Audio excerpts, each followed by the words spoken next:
নমস্কার বন্ধুরা, সকল বন্ধুকে স্বাগত জানিয়ে তো আজকে রেসিপি শুরু করছি। তো আজকে আমি বানাবো ইলিশ মাছ। দেখো, ইলিশ মাছ নিয়ে নিয়েছি 6 থেকে 7 পিস।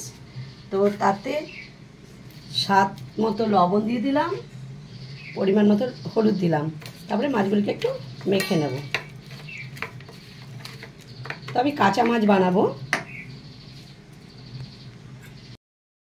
তো ওভেনে এখন একটা কড়াই বসিয়ে তাতে দিয়ে দিলাম সর্ষের তেল।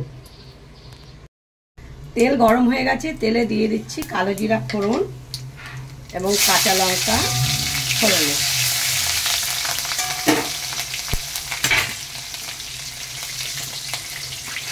এরপরে দিয়ে দেবো স্বাদ মতো লবণ আর দিয়ে দেবো হলুদ। তো এরপরে দিয়ে দেবো জল।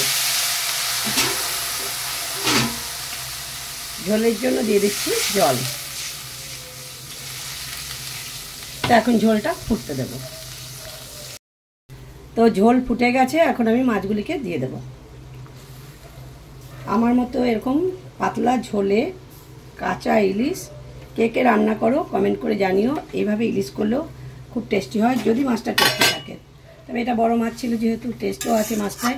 অন্যরকমভাবে অন্যান্য দিন খেয়েছি, তো আজকে যে বাকি মাছটা ছিল তো এইভাবে বানাচ্ছি। তো এখন ঢাকা দিয়ে সিম আছে রেখে দেবো 10 মিনিট। তো 10 মিনিট ঢাকা ছিল বন্ধুরা, দেখে নাও মাছটা একদম ফুটে সিদ্ধ হয়ে গেছে। পাতলা ঝোল কাঁচা মাছের একদম রেডি। তো এখন আমি নামিয়ে নেব। তো দেখো বন্ধুরা, ঝোল ঢেলে নিয়েছি।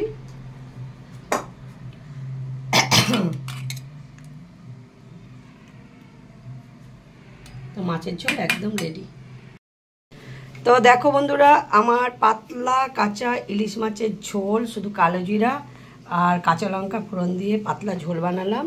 দেখো দেখতে যেমন সুন্দর হয়েছে, খেতে হয়েছে সেই টেস্টি। তো তোমরা কে কে এইভাবে ইলিশ মাছের ঝোল খাও কমেন্টে জানিও।